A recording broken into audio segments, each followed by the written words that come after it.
Should I forgive my dad? In 2015, I was 12 and my mom got sick. To the point where she couldn't work. She had home health nurses, feeding tubes, and regular month-long hospital stays. During this time, I looked forward to spending time with my dad. A week long of caring for my mom and a weekend for fun, I was excited for his weekends. However, around Christmas I found a notebook that had pages and pages of statements in which my dad and his now wife thought my mom was an unfit parent. I thought to myself, unfit? She's sick and fragile and needs someone, so I stayed that weekend in my room and cried. I didn't eat, just slept and cried.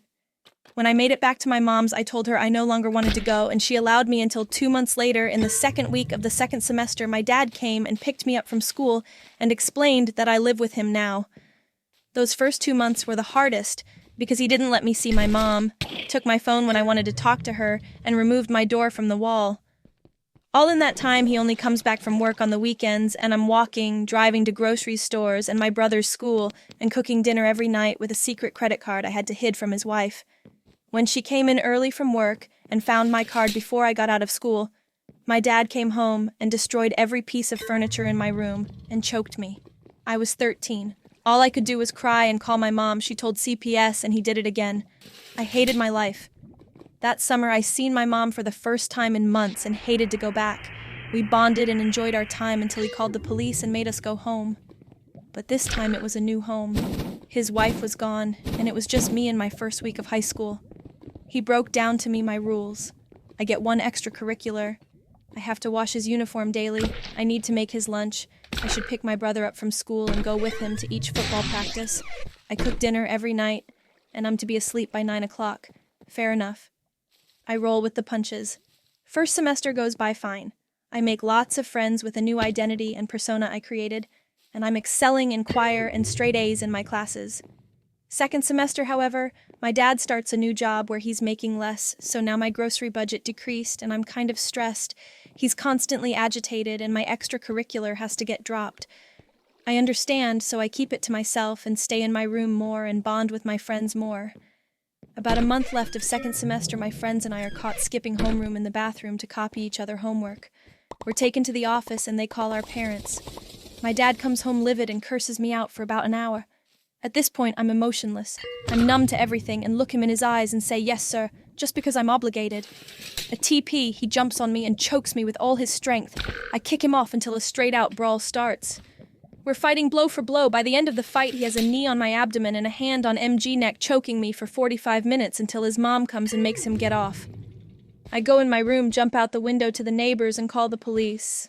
I'm taken away in an ambulance. After 6 hours of nothing, I find out I have intestinal bleeding and required to stay in the hospital for 2 days and in the psych ward for 2 weeks. Upon my release, I'm prescribed meds that make me numb to everything. The next few years of my life is a blur until my senior year when my dad moves us back to MH hometown a mile away from my mom.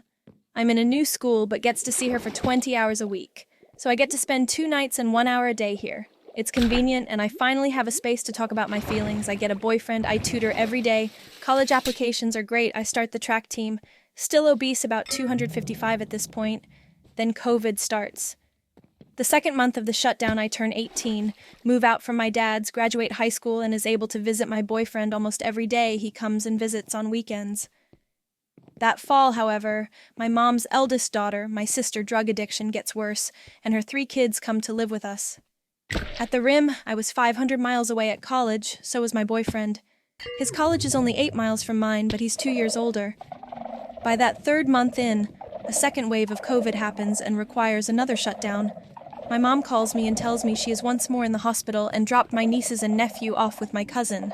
So we came home and changed my courses to online while the shutdown was in action and raised my nieces and nephew. This was good, maintaining a 3.0 GPA and working as a pizza delivery driver, going online classes, and still taking care of the kids daily. My boyfriend got a job in his field, so I no longer had to work. My plate softened, and instead of supporting key struggles, for the next year and a half, my dad called me every week and told me I'm a failure. I will stop out, and if I'm not already pregnant, I will be. I understood his concerns and told him I'm using protection. I only see my boyfriend 1 week a month, and I regularly posted my academic achievements online for him to see.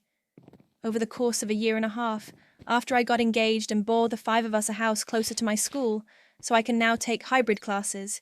He still had not stopped. Soon a whim, I changed my number, deactivated all socials, and avoided contact from all his family. Doing this caused me next levels of stress and anxiety that he would find me until I gave myself stomach ulcers. I had to have surgery, and instead of a repair, they gave me a partial bypass. So in recovery, I healed horribly. It took me a year to be able to sit up without assistance. In that time, I sold my home and moved back in with my mom, due to the fact that it was difficult to do it all by myself, with the scar tissue growing as rapidly as it does. I only have 1 year of undergrad left, and my dad found me at the grocery store about a month ago and seen me in sweatpants and a t-shirt, and thought that his predictions came true and ranted in the middle of the store about the whore and retard I turned out to be.